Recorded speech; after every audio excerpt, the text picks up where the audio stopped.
Just this morning, I met with Maine home builders who were telling me about the doubling of the price of lumber, and this creates a real affordability problem. Where do negotiations stand with Canada on softwood lumber? And what's the administration further considering to do to increase the affordability of two very important components to infrastructure and housing? The National Association of Home Builders says overall lumber prices have tripled, and the increase translates to a nearly $36,000 increase in the price of the average single-family home. And as you know, this has ripple effects across our economy. I understand that there's plenty of lumber that's being delivered, but the prices are continuing to go up, and I think there's an issue with production. So if you could make this a priority, if you could ask someone in your office to make that a priority, I think that's very important. Shifting gears, we've witnessed record prices for wood products and other construction materials this spring, which has played a role in increases in the cost of housing, big increases.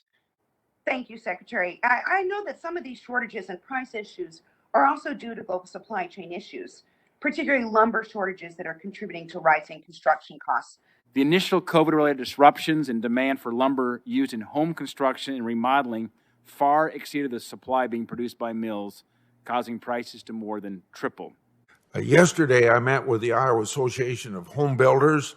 They told me lumber prices have skyrocketed tremendously. They gave me a figure of 300% since April 2020. I'll submit a question to you about whether you're working on a new softwood lumber agreement with Canada. I keep hearing from housing people that it's incredibly challenging. Thank you. The home builders, the realtors, everybody in my state is talking about the cost of lumber and how that's driving up housing cost in this country and really curtailing new construction.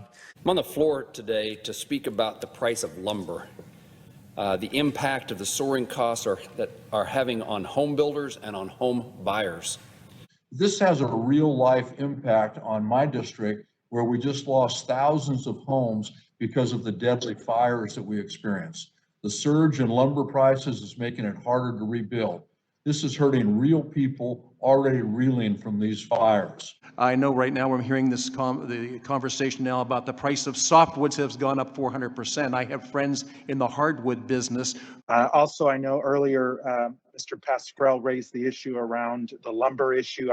I joined in that letter to you and would just ask that we receive a follow-up. I'm particularly concerned in Nevada with the rising housing costs and pandemic shutdown of sawmills resulted in a 300% increase in lumber costs since last spring and an average increase of some $36,000 to the price of a new home. I've got a document I'd like to enter to the record, Mr. Chairman, from the National Association of Home Builders, if I could. I continue to hear about these building material prices from my home builders and others, my realtors. About the high price of lumber and the lumber shortage here. Houston, according to the National Association of Home Builders, was actually the #1 among U.S. metro areas for single-family construction permits, issuing nearly 50,000 construction permits in 2020 alone. So as you can imagine, it's an issue of concern here. I also answered a lot of questions on lumber yesterday before the Senate Finance Committee. And again, I had an opportunity just on last week to have a meeting with the home builders, and they have talked about the fact that lumber alone has gone up more than 200% since COVID began. Would you be able to convene a gathering of industry and consumer folks so that we could have a conversation about what policies, steps could be taken to try to reduce the price of lumber and its consequences on the housing market? That's the question. Yeah. So to the question, that's is an easy yes. In fact, I would be very pleased to do that, and I appreciate the suggestion, and we'll follow up on it. I will say a couple of things. First of all, I share your concern. I am in contact with the home builders. I talked to them over the weekend. And I've heard you talk about it. I mean, this is a real issue.